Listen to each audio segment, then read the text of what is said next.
Today I'm going to tell you about something you should never do before you're doing the big lifts. If you're trying to hit a big lift, if you're trying to get strong, you should never do this thing before you train. You probably guessed it, don't stretch.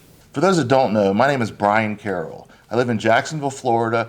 I'm a McGill Method certified provider, having power lifted for over 21 years and ending on a high note of being the first person to squat over 1,300 pounds. I now work with people all over the world from both a virtual standpoint and in person here in Jacksonville, Florida, with injury, resilience, and performance enhancement. I'm not giving you medical advice. For more information, go to powerstrength.com. Thank you so much. Enjoy this video. One of the biggest mistakes that I see people do when they're trying to hit a big lift is they're doing a bunch of static stretching. Don't static stretch before you lift. That can be the worst thing in some cases. You don't want to lengthen and make that muscle weak. A long stretched out muscle is one that's not going to recoil, it's not providing joint support, and you're not going to have any type of stretch reflex that you need when you're bouncing out of the hole with a squat, when you're exploding to the top on a big bench press, when you're picking up a big deadlift from the floor, or you're doing a big overhead press, or you're doing a snatch, a jerk, a clean, whatever it may be.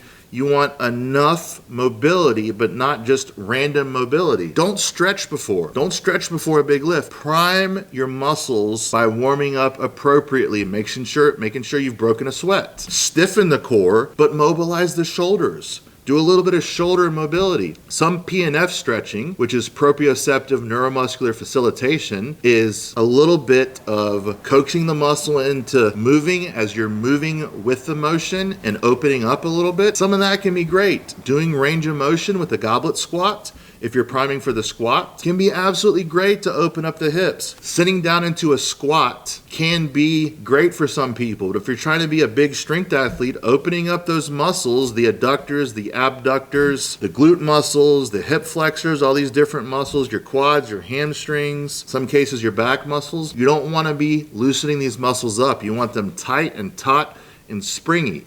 Looking for the answer to your sleepless nights, sore muscles, and better overall well-being? If so, PowerX Strength CBD has you covered.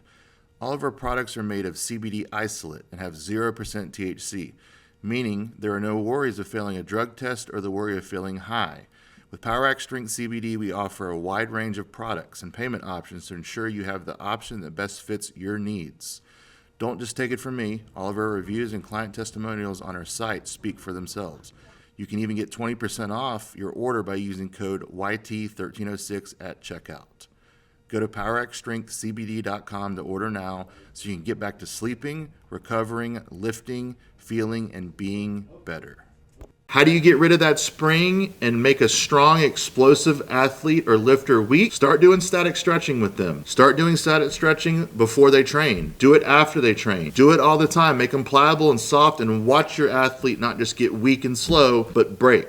That is if they're a strength athlete, if they're trying to be powerful. If they're trying to be a ballerina or a gymnast, this is a different topic. But don't stretch before strength training. Prime. I talk about in 10-20 life. Break a sweat. Stiffen the core. Mobilize what needs to be mobilized. If you're going to bench press, you need to mobilize your T-spine some. So a little bit of arching work or T-spine stretching can be absolutely helpful, but not static stretching where you're trying to do a back bridge for 30 seconds over and over. I don't think doing stretching and static stretching is going to be helpful in any regard to the strength athlete. If the person needs a little bit of mobility and tuning, yeah, you can work on that, but I don't think it's best to do for the strength athlete, especially before heavy weightlifting. Remember, you want as much range of motion as necessary, not as much range of motion as possible. Do the least effective dose. Don't do as much as possible. Do enough to be great. Static stretching is archaic. Yes, you'll pull it up on WebMD and it'll say static stretching is great. It can help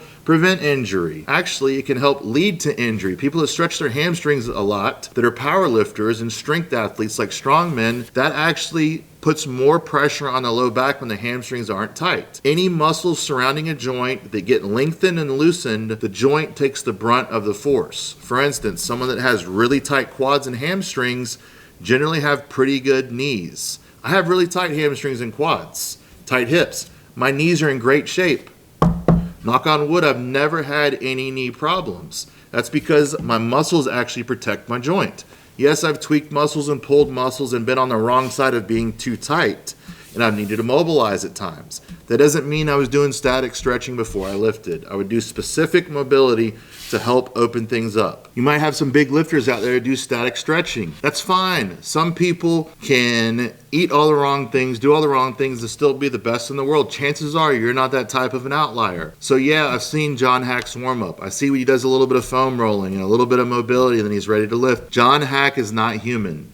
He is not you, and chances are you are not him. Remember, train for your specific needs, not what your favorite Instagram or lifter or motivational speaker does. You have to be specific to your needs and requirements. Remember, a loose muscle is going to put the force and most of the brunt of the force on the joint instead of the muscle taking the force and absorbing that. Static stretching, archaic, old school. If you're a bodybuilder, it might be a little bit different, but if you're trying to be strong and trying to do strength training and lift big weight, static stretching is for the birds. Thank you so much. Hope you enjoyed today's video. Remember, like, subscribe, share, click the notifications because we drop videos twice a week. We also have a live stream every Friday where I answer your questions. Click below to see the latest video that we uploaded. Also, for our products, our CBD, our books that correspond with these videos, it's down in the description. For more information about all things Brian Carroll and Power Rack Strength, go to powerrackstrength.com. You could book a consult both virtually and in person with me. Enjoy your week, and thank you so much.